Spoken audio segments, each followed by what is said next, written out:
Pulivendula MLA Andhra దౌర్భాగ్యుడు జగన్మోహన్ రెడ్డిపై court తీవ్ర ఆగ్రహం వ్యక్తం చేసింది. వాడు ఎక్కువ తక్కువ చేస్తే కుక్కడిని కొట్టినట్టు కొట్టుకుంటూ తీసుకురమ్మంటూ కోర్టు ఆదేశాలు జారీ చేయడానికి రంగం సిద్ధమైపోయింది. అసలు జగన్ గారు అంత నీచపు పని ఏం చేశాడు? కోర్టు ఎందుకు అంతగా ఆగ్రహం వ్యక్తం చేసింది? ఏ కేసులో ఇలా జరిగింది? మరి ఇప్పుడు జగన్ గారి పరిస్థితి ఏంటి అనేటువంటిది ఈ వీడియోలో వివరించబోయే ముందుగా ఇప్పటి వరకు మన ఛానల్ సబ్స్క్రైబ్ చేయని వాళ్ళు ఖచ్చితంగా సబ్స్క్రైబ్ చేయండి. ఇక విషయానికి వస్తే జగన్ గారు ఎంతటి 420 గాడు అని నేను ప్రపంచానికి చెప్పక్కర్లే. వాడికి కోర్టులు అంటే, న్యాయ వ్యవస్థ అంటే, చట్టం అంటే ఎంత లెక్కలేనితనమో మీ అందరికీ తెలిసినటువంటి విషయమే. అయితే ఇప్పుడు ఈ దౌర్భాగ్యుడు కోర్టు చెప్పినటువంటి ఒక ఆదేశాల మీద, అంటే కోర్టు ఇచ్చినటువంటి తీర్పు మీద వీడు కోర్టు ధిక్కరణకి పాటుపడేటువంటి అధికార మదం, అహంకారం, ఖండకావరంతో ప్రవర్తించడంతో కోర్టు వీడిపై తీవ్ర ఆగ్రహం వ్యక్తం చేసింది. కోర్టు ఏవైతే కొన్ని రూల్స్ పెట్టిందో, అంటే కోర్టు వీడికి ఏవైతే కొన్ని చెప్పిందో వాటిని నేను పాటించను అంటూ వీడు పెద్ద, అంటే వీడికి నామోషిగా ఉందంటే దౌర్భాగ్యుడికి. ఎందుకయ్యా అంటే కోర్టు వీడికి కొన్ని పరిమితులు విధించింది, అవి వీడు తట్టుకోలేకపోతున్నాడంట.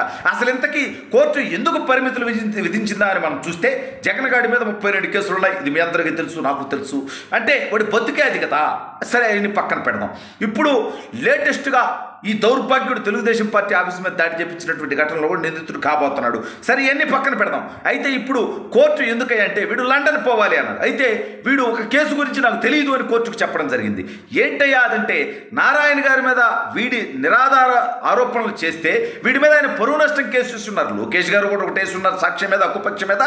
దాని మీద భారతిరెడ్డి గారు భవిష్యత్తులో జైలుకి వెళ్ళేటువంటి అవకాశం ఉంది. అయితే ఇప్పుడు ఈ జగన్ గారి మీద మంత్రి నారాయణ గారు ఒక కేసు వేసి ఉన్నారు. అయితే వీడు ఆ కేసు గురించి నాకు తెలీదు అని చెప్పడం జరిగింది. ఎందుకంటే ఆ సమయంలో నాకు రాలేదన్నాడు విజయవాడ ప్రజాప్రతినిధుల కోర్టుకు సంబంధించి. అయితే ఇక్కడే ఈ దొంగ దొరికిపోయాడు.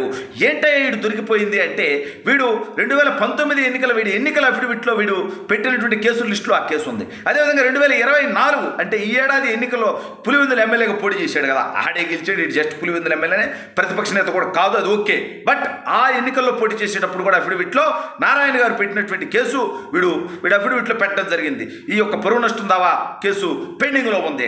కానీ ఇప్పుడు హైకోర్టుకేమో విజయవాడ ప్రజాప్రతినిధుల కోర్టు ఈ దౌర్భాగ్యుడిని ఏడాది కాలమే పాస్పోర్ట్ ఇస్తాం, అలాగే 20,000 రూపాయల పూచీకత్తు కట్టి జగన్మోహన్ రెడ్డి స్వయంగా కోర్టుకు హాజరవ్వాలని చెప్పడం జరిగింది. అయితే వీడికి నామోషి కోర్టుకు పోవాలంటే, అంటే హైకోర్టుకైతే, సుప్రీంకోర్టుకైతే, సిబిఐ కోర్టుకైతే పోతాడు. కోర్టుల్లో కూడా స్థాయిలు చూసేది ఏంద్రా, సిగ్గులేనోడా, ఎట్టాటి నీచే బతికేందుకురా దౌర్భాగ్యుడా. సైలెంట్గా కోర్టుకు పోయి ఆ పూచీకత్తు ఏదో కట్టుకొని వాళ్ళ దగ్గర ప్రమాణాలు చేసేసి నేను ఎక్కడికి పారిపోను వాళ్ళ దగ్గర నమ్మకం కలిగించే విధంగా కోర్టులో చెప్పుకొని వస్తే ఈ దొంగోడికి ఏడాది కాలం పాస్పోర్ట్ ఇచ్చేవాళ్ళుగా. సిబిఐ కోర్టు అంటే వీడికి 5 సంవత్సరాలు ఇస్తానందట. అయితే ప్రజాప్రతినిధుల కోర్టు వీడు దొంగ కదా, వీడు దోపిడీదారు కదా, వీడు నికృష్టుడు కదా, వీడు 420 బతుకు తెలుసు కదా న్యాయమూర్తులకు కూడా. అందుకని ఏడాదే ఇస్తామంటే వీడు సిక్కు ఒప్పుకోవట్లేదట. పైగా కోర్టుకు పోయి 20,000 కోట్లు అంటే దౌర్భాగ్యుడు కడతాడు, కానీ 20,000 అంటే డెడ్ షీపు కదా. ఎందుకంటే ఈ దౌర్భాగ్యుడు ఎంత నీచుడో మనందరికీ తెలుసు. అయితే ఇప్పుడు విజయవాడ కోర్టు ఇచ్చినటువంటి తీర్పు మీద వీడంతా హైకోర్టుకు పోయాడు. ఏమని, నేను నా మీద కేసులు ఉన్నాయని నాకు తెలీదు. ఒరే సిగ్గుమాలినాడా, నీతో మాదిరాడా, ఇట్లాంటి బతికెందుకు నా బతికిదే, నిన్ను ఎన్ని తిట్టినా కానీ నీకేమైనా సిక్కు ఉండదట్రా, సిక్కు లేనోడా, నీ మీద ఎన్ని కేసులు ఉండవు నీకు తెలియదట్రా, నీ అఫిడవిట్లో పెట్టావంటే అఫిడవిట్ కూడా నువ్వు చదవకుండానే పెట్టావట్రా, సిక్కు లేనోడా. అంటే అఫిడవిట్లో అబద్ధం చెప్పానన్నందుకు ఈ నడి రోడ్డు మీద ఉరిదీయొచ్చు కదా ఈ దౌర్భాగ్యాన్ని. ప్రజాస్వామ్య వ్యవస్థనే, చట్టాన్ని, రాజ్యాంగాన్ని అపహాసించాలనుకునే జగన్ గారిని ఏం చేసినా తప్పే ఉంది.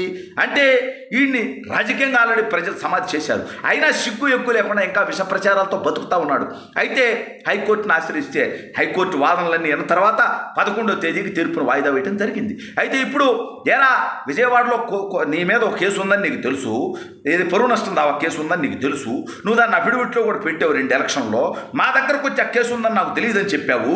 మరి అబద్ధం కోతలు కూసినందుకు చెంప పగిలేలా కొట్టాలి కదరా చిక్కులేనుడా అంటే జగన్ గారి పరిస్థితి.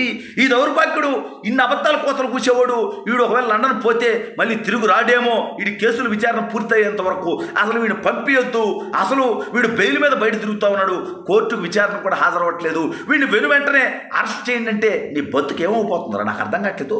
దయచేసి చట్టాలు, న్యాయ వ్యవస్థలు, న్యాయమూర్తులు, న్యాయస్థానాలు కూడా ఖచ్చితంగా ఈ దిశగా ఆలోచించాలి. ఇంత పచ్చబద్ధాలు చెప్పేటువంటి వాడు, బాబాయిని వేసేసినటువంటి అవినాష్ రెడ్డిని కాపాడినటువంటి నికృష్ట నికృష్టుడు, పొద్దున లేస్తే పచ్చి అబద్ధాలు చెప్పేటువంటి దౌర్భాగ్యుడు, ప్రజాధనాన్ని దోచుకుని 16 నెలలు జైల్లో చెప్పకూడదని బెయిల్ మీద బయటకు వచ్చి 5 సంవత్సరాలకు పైగా కోర్టుకు కూడా హాజరవ్వకుండా 10 సంవత్సరాలకు పైగా బెయిల్ మీద తిరుగుతున్నటువంటి ఈ ఆంధ్ర 420 పులివెందుల ఎమ్మెల్యే జగనగాడిని ఖచ్చితంగా కఠినంగా శిక్షించాల్సినటువంటి బాధ్యత కోర్టులు తీసుకోవాల్సినటువంటి అవసరం ఉంది.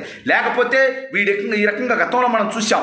న్యాయమూర్తుల్ని తిట్టించాడు, న్యాయమూర్తులు కులాలను అంటగట్టాడు, న్యాయమూర్తులకు పార్టీలను అంటగట్టాడు, న్యాయమూర్తుల్ని కూడా కొందామనేటువంటి ప్రయత్నం చేశాడు, న్యాయమూర్తులకి బహుమతులు ఇచ్చేటువంటి ప్రయత్నం చేసినటువంటి నికృష్ట చరిత్ర జగన్మోహన్ రెడ్డిది. న్యాయమూర్తుల్ని తన సొంత పార్టీ నాయకులతో బండ బూతులు తిట్టించినటువంటి హిస్టరీ జగన్మోహన్ రెడ్డి గారిది. దయచేసి న్యాయస్థానాలు వీడి చరిత్ర అంతా ఒకసారి క్షుణ్ణంగా పరిశీలించిన మీదట వీడికి ఎట్టి పరిస్థితుల్లో లండన్ పోవడానికి పర్మిషన్ ఇవ్వద్దు, 5 సంవత్సరాల పాస్పోర్ట్ ఇవ్వద్దు, ఇస్తే 1 సంవత్సరం ఇవ్వాల్సి వస్తే దానికి కూడా వీడు 20,000 పూచీకత్తు కట్టి విజయవాడ ప్రజాప్రతినిధుల కోర్టుకు వెళితేనే పర్మిషన్ ఇస్తాను అని కోర్టు చెప్తే వీడికి సిగ్గు వస్తుంది.